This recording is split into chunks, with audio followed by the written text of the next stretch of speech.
Hello everybody, welcome back. This is Jonathan Gardner. We're covering section 2 of chapter 6. This is called isometries. So let F be a mapping of the plane onto itself. So mapping of the plane into itself. So we're not going from a plane to a line or plane to a cube or anything like that. We're going straight onto the plane itself. We say that F preserves distance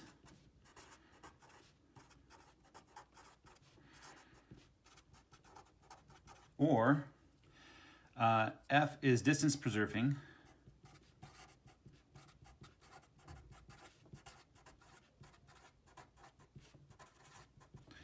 if and only if, so I'm going to write two F's, if and only if, for every pair of points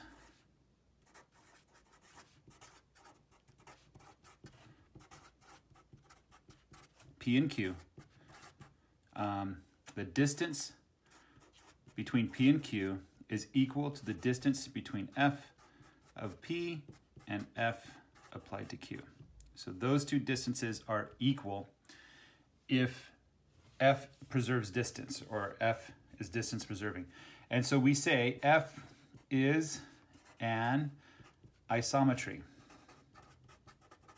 when this is the case. So isometry is a useful word. It comes from Greek. Iso means same, and metry means measure. So the measure of the distance is the same under the mapping F. All right, pretty simple stuff. It's not that terribly complicated. So we're going to be dealing with mappings that do isometry, some mappings that don't. All right, so the following mappings are distance preserving. So these are isometries. We have the identity, of course. It's not listed in the book, but it's pretty trivial to understand why that is. Every point maps to itself, so the distance between the points will always be the same. Reflections through a point and reflection through a line.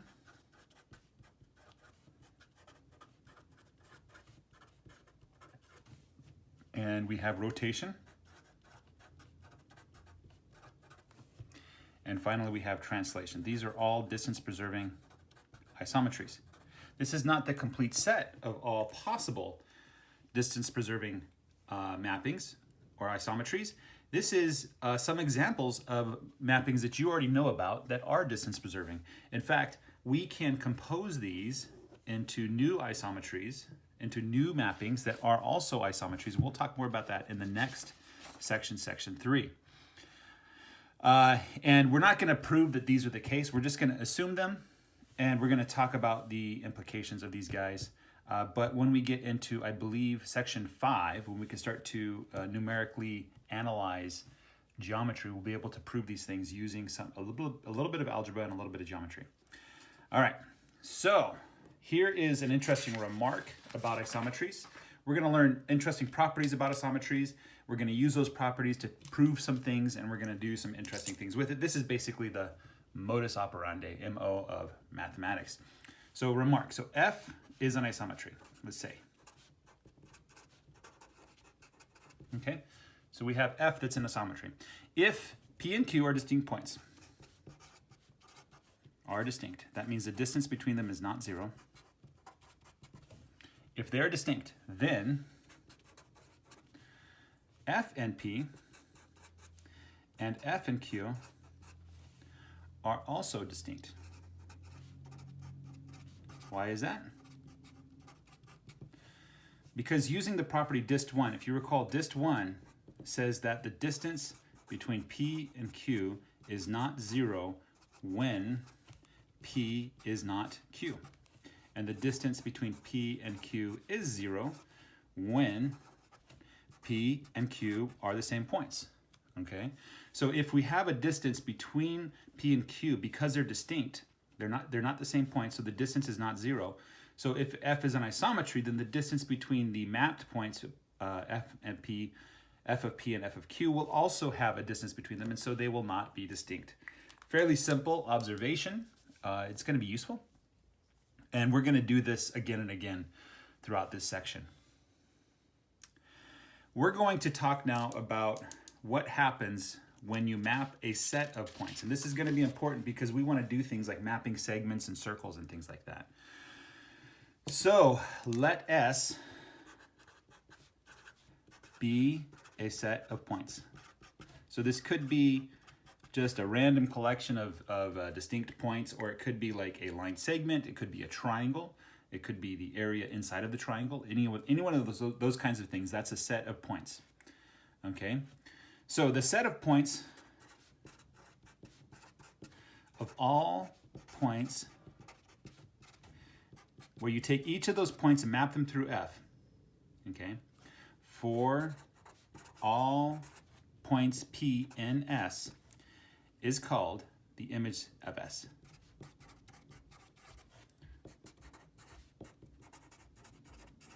Image of S through F, under F. And we say F of S, okay? That's how we denote that. So this is different than what we're used to because normally we put a single point in there, but now we're actually putting sets of points through and we get a mapping of those sets of points. So we call that the image. So let's take, for instance, let's take a line, use my trusty dusty ruler here. So here's a line, and we are going to take a point P in orange here, a point P, and let's take a point Q, and let's draw a line segment. Oh, I should use a ruler, so it's a straight line. Let's draw a line segment between P and Q, and this is called PQ bar, right? PQ line segment. So if we were to map all of these points, we would also get another line segment. Let's go ahead and try to find a perpendicular. Let's see, that's about, let's start at 100. 100, that's about 113, 116 actually. So let's go down right here. And let's do another perpendicular to that point. The perpendicular would be perpendicular to the line. There we go, let's start at 100. And that is up there at 135, so we have to go down 35, 10, 20, 35. And that's gonna be, this is F of P. This is F of Q. Remember, F is the reflection through the line, L. Did I give line L a name? I did not. Let's give L a name. There, this is L, okay? And so you can take each of these points and you can map them and you'll get a line segment on the other end. So this thing here, if we call this PQS, okay, then this thing down here, this is F of the line segment PQ, which is also equal to F of S, okay? So you can take and map single points like P and Q, and you can map entire sets of points as well, okay? And we actually note that this is equal to the line segment that starts from P mapped through F and Q mapped through F. It's that giant line segment there. This notation might be a little confusing, so take some time if you need to and think about what the different symbols mean. So this F of P is the point P mapped through F. This F of Q is the point Q mapped through F. And this bar over the top says this is the line segment between those 2 points. So it's that green line right there. All right. All right, now we're going to talk about some theorems. So remember, theorems are things that we try to prove using the assumptions that we already have. So this is theorem 1 of section 6.2. I believe we're in 6.2. I hope we're in 6.2. If we're not, then I made a terrible mistake. Theorem 1. Theorem 1 states, let F be an isometry.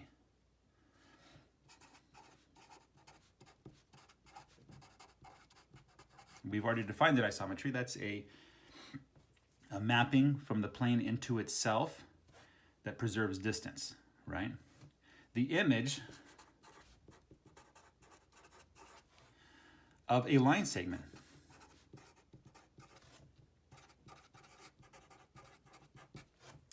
under F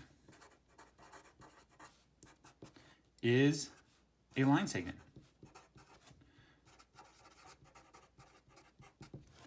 All right, so when we take a line segment and project it through an isometry, we get a line segment. In fact, the image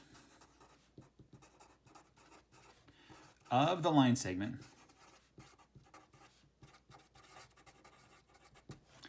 PQ bar under F is the line segment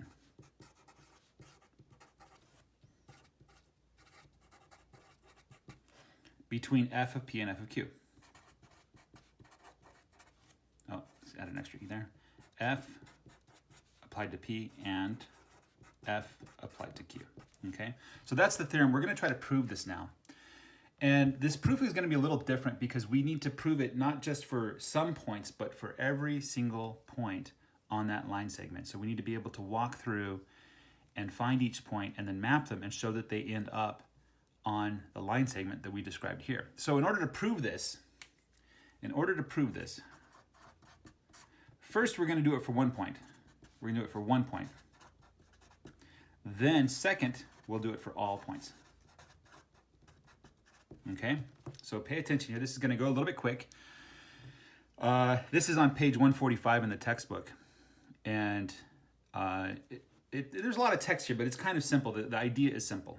Okay, so the proof. So let X be a point on PQ. So X is a point on PQ. Okay, so it's one of these points on that line segment. Okay, we denote F of X. X prime is equal to F of X, and we're going to use P prime is equal to F applied to P, and Q prime is F applied to Q. Okay, and that's just going to make it a little easier to write things down. So we note that the distance from P to X is equal to the distance from P prime to X prime. Why is that? Because we're dealing with an isometry here. And likewise, the distance from X to Q is equal to the distance from X prime to Q prime. Again, we're dealing with an isometry here.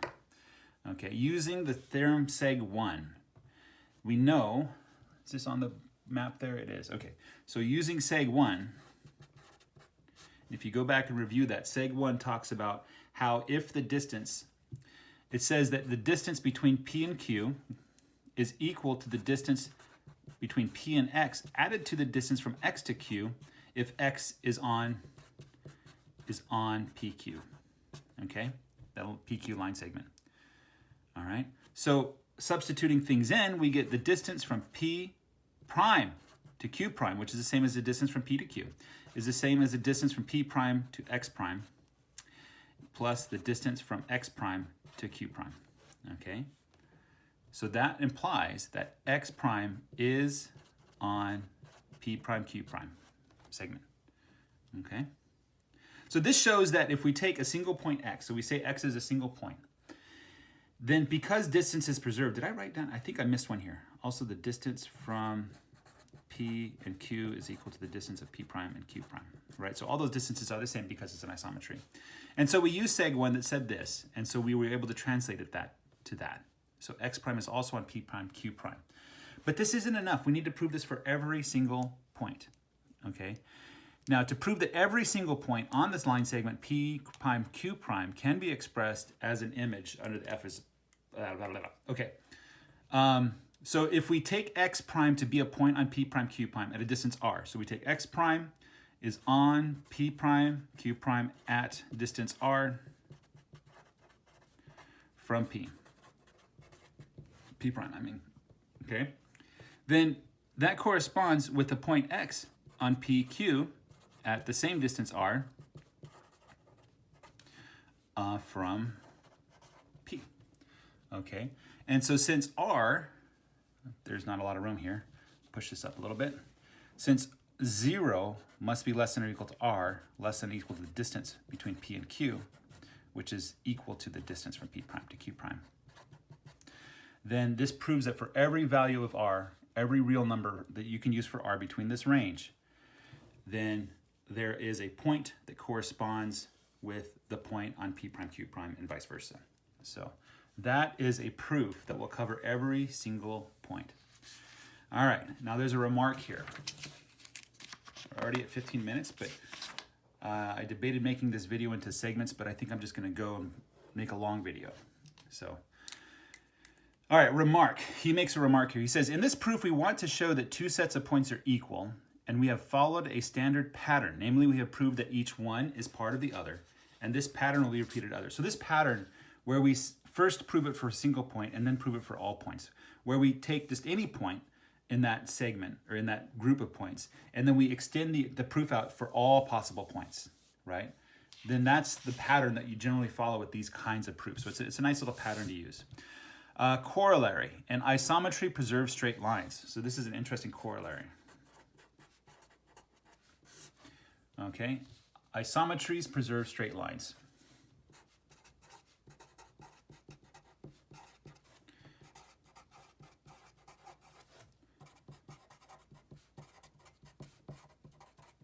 Okay. In other words, if L is a straight line in the plane and F is an isometry, then F of L, the image of L under F, is also a straight line. If L is the line passing through two distinct points P and Q, then F of L is a line passing through F of P and F of Q. And we'll leave that proof to you as an exercise, which should not be difficult to prove. So I encourage you to either pause the video or after this video to go back and try to prove this for yourself. I think it is one of the problems. I don't know that it is one of the problems, but I think it is. Let me review really quick. No, it's not. It's not one of the problems, but there is an interesting problem that I want to get to. Okay. Try not to make this video too long, please. That's what I want to do. Next, an example. There's a cool example here. Example has a P in it. Let O be the point of an intersection of the diagonals of a rectangle. So let's draw a rectangle. We have diagonals, and O is that point where the two diagonals intersect. Okay? If we reflect through O, then the opposite corners are mapped on each other. So this corner goes over here, and this corner goes over here, and vice versa. Okay? And because these two line segments have points that map to each other, even though the line segments have to flip, they're the same line segments on the opposite side. So this reflection through the point is that, and this reflection through the point is this, and same thing for the top and the bottom. And therefore, even though reflection through a point only has, what are they called? Fixed point O. It's the only fixed point. This shape, the rectangle that's centered on O, is also like a fixed shape. It's a fixed set of points. Even though each point doesn't map to itself, you end up with a shape that's the same as what you began with. So that's a pretty cool example of interesting things. Theorem 2. Theorem 2 states that if F is an isometry,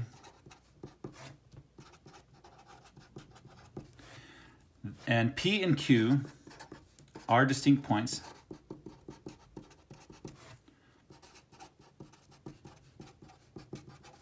on the plane, and P and Q are fixed points, okay, that means that P prime, which is the mapping of F through P, is equal to P, and Q prime, which is the mapping of F on Q, is equal to Q. So those points don't change when you map them. Then every point on the line passing through P and Q are fixed. Okay, so they also have that same property. In order to prove this, we're going to take a look at a picture here. So suppose we had a line. Let me use orange. We had a line,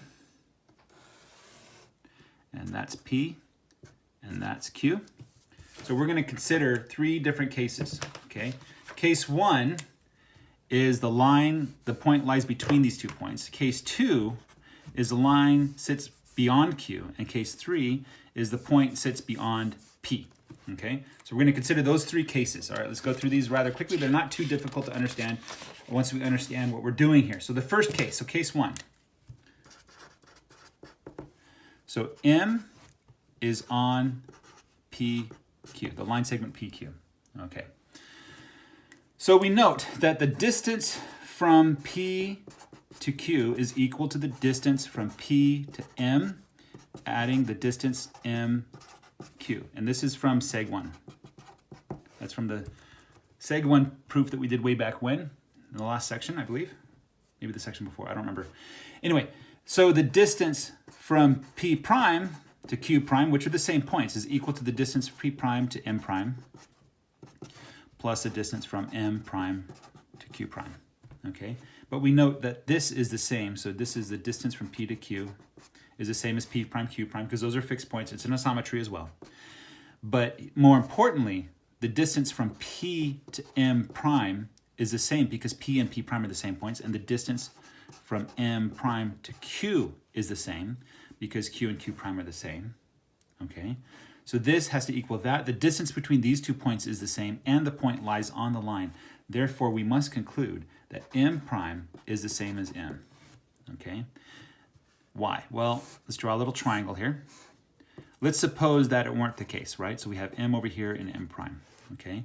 So M prime and M are not the same points. They're not fixed, okay? So the distance from P to M prime and the distance from M to Q prime should be greater than the distance from P to Q, but it's not. It's the same. Therefore, M must lie on the line segment. In fact, it must be the same, okay? So those 2 points are the same for case 1, okay? Case 2, we say M is beyond Q on the line, okay?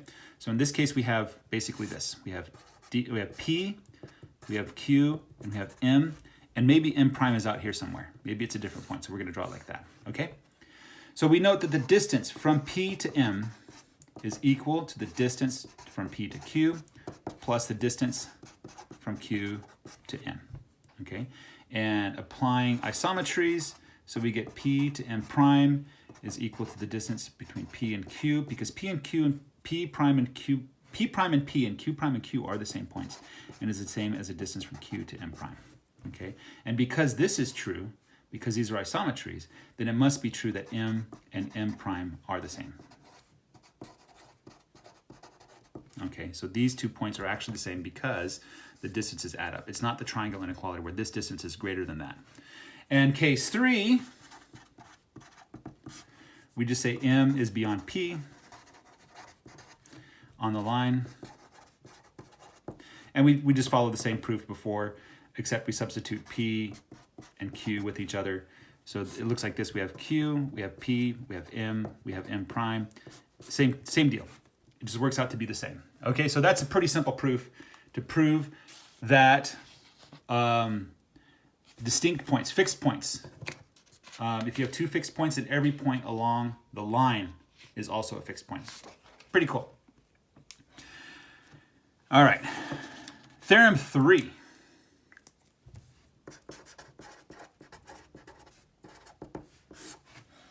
Theorem 3 states F is an isometry. P, Q, and M be 3 distinct points. P, Q, M are distinct. And they do not line a line.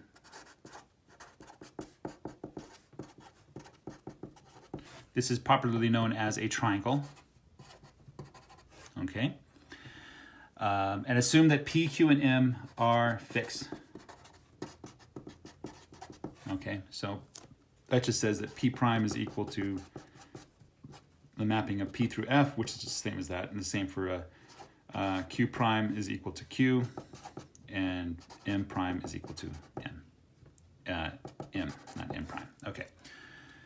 So the theorem says that F is the identity mapping. Basically, every point maps to itself. Every point is fixed, therefore F is the identity. The proof of this.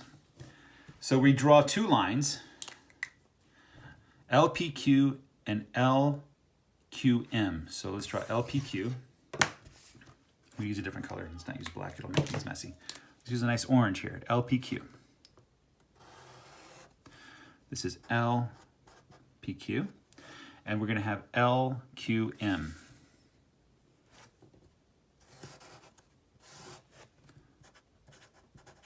All right, so we have those 2 lines.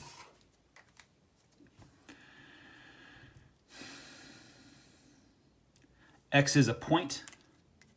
We're going to choose X such that it doesn't lie on either of these lines. Let's choose X out here. Okay. And we're going to draw a line that passes through these two. It doesn't matter what line we choose, any line. Okay. Passes through these two lines and through X. We're going to call one of these points Y. Y is the one on PQ. We're going to call the other Z, which is on QM. Okay? So we have those points. Okay? By theorem 2, every point on this line is a fixed point, and every point on this line is a fixed line. That's because P and Q are fixed points, and Q and M are fixed points. So every point on these two lines are fixed points. So the Y is a fixed point, and Z is a fixed point. Therefore, every point between the two lines, Y and Z, are also fixed points. Therefore, X is a fixed point. Okay? So because theorem 2 says L, P, Q all fixed, that leads to Y is fixed because Y is on L, P, Q. L, Q, M are all fixed. Therefore, Z is fixed. Therefore, L, Y, Z are all fixed. And that means X is fixed. Okay? That's theorem 2 right there. And so there's your proof that every point you pick, it doesn't matter where the line is, where the point is, what line it's on, it doesn't matter. You'll always be able to find a line that intersects between those 2 points and that point. Well, that'd be another proof altogether. No, it should be relatively obvious. You can always find, if you choose any point on LPQ, you'll find another point that also goes through QM, unless X is on PQ, in which case it would already be fixed, so you wouldn't have to do that. So as long as X is not on these 2 lines, you'll always be able to find a line that intersects both. Okay, there's one line, sure, that's parallel, but every other line is not parallel. So that should work. Okay, remark, a very important corollary of this theorem will be stated when we have a notion of an inverse of an isometry in section 4. I'm going to talk a little bit about the exercises here. I want you to shift gears now with your education in math, and I want you to stop thinking of solving problems and start thinking of proving proofs. Okay, really every problem is a theorem to be proved. Okay, the problem suggests to you, hey, here's a theorem, would you please prove it? And too often I think we start off with our elementary and junior high school education and we get focused on finding the right answer, that we forget that really we should be using logic and we should be learning to use logical steps to find the right answer. Okay, so these problems, these exercises are really great because these are almost pure logic, right? You have to apply logic to figure these out. So draw the image of a line segment under reflection through a point, through a line, and rotation by 90 degrees. Pretty simple stuff. You know, that should be pretty easy. And you can use the theorem that states that it doesn't matter what isometry you're using, the image of the line segment will itself be a line segment. And so you just need to rotate P and Q or project it, reflect it through a line or a point, and then you'll be able to find your thing. Also, we do translation, rotation by 80 degrees. On the other page. Okay, for which value of R is dilation by R an isometry? So there's one particular value of R for dilation that is an isometry, and you should be able to name the isometry that is pretty easily. This one shouldn't take more than 5 seconds to figure out. 3, draw the image of a circle of radius R, center P. Okay, and here we're doing circles. So what, if you remember with the circles are defined as the set of all points a particular distance away from the center, right? And so when you have a circle, it says P, and you have a circle that goes around that, the distance from the center to every point is the same. And since we're preserving distances, the circle won't get bigger or smaller. You just have to move the center point, and that's your new circle, right? So we have a reflection through a center, we have a reflection through its center, reflection through a line, rotation 90 degrees with respect to point O outside of the circle, all these things. So that should be pretty easy and fun to do. It shouldn't take too long. Number 4, let L and K be 2 parallel lines. Let F be an isometry. So we have 2 parallel lines, L and K. Okay. And then we have an isometry. It doesn't say which one. All we have to do is prove that L and K are parallel. And how would you prove that 2 lines are parallel? Well, all you have to do is prove that if you draw perpendicular bisectors, or not bisectors, if you draw perpendicular lines, right, that these points are the same distance apart as these points, okay? And you basically have a rectangle. And that's one way to prove it. You can probably think of some other ways. Okay, 5, let K and L be perpendicular lines. So number 5, you have K and L are perpendicular, right? And let F be an isometry. Prove that F of K and F of L are also perpendicular. You might want to use the corollary of Pythagoras' theorem. Remember when we drew that shape like this? You might want to use that shape and use Pythagoras' theorem to prove that this distance and that distance don't change, and therefore this is still the same angle. Okay. This number 6, this is what I really wanted to get at, and this is a fun one. So the key of this problem is that last sentence there. Aside from learning mathematical substance, you will also learn how to think more clearly and how to write mathematics in the process. Because he wants you to prove that you can define isometries in 3 space, the same way you can define isometries in the plane. And you can also show that the theorems 1 and 2 that we proved work in 3 space. And he says, write this all up as if you were writing a book. So try to make this sound like you were writing a book, make it look like the book. So number 6, I encourage you to take a lot of time on number 6 and to try and make it sound like you actually know what you're talking about, that you're, pretend to be for a moment that you're writing a textbook. And what would you write? How would you put the statements together so that it makes logical sense? That's what I want you to think about on number 6. And the reason why I say pretend to be a mathematician is because by this point, you should start to feel like a mathematician. You should start to feel like you're more interested in proofs and not in just solving problems. Anyway, with that, I'll let you go. Have a great day. Take care, and bye-bye. Hey guys, thanks for watching this video. This video is part of my series on Sergey Lang's Basic Mathematics. You can click here to watch the rest of the videos in the playlist. You can click here to learn more about me, and you can click here to support my channel. Thank you so much. Bye-bye.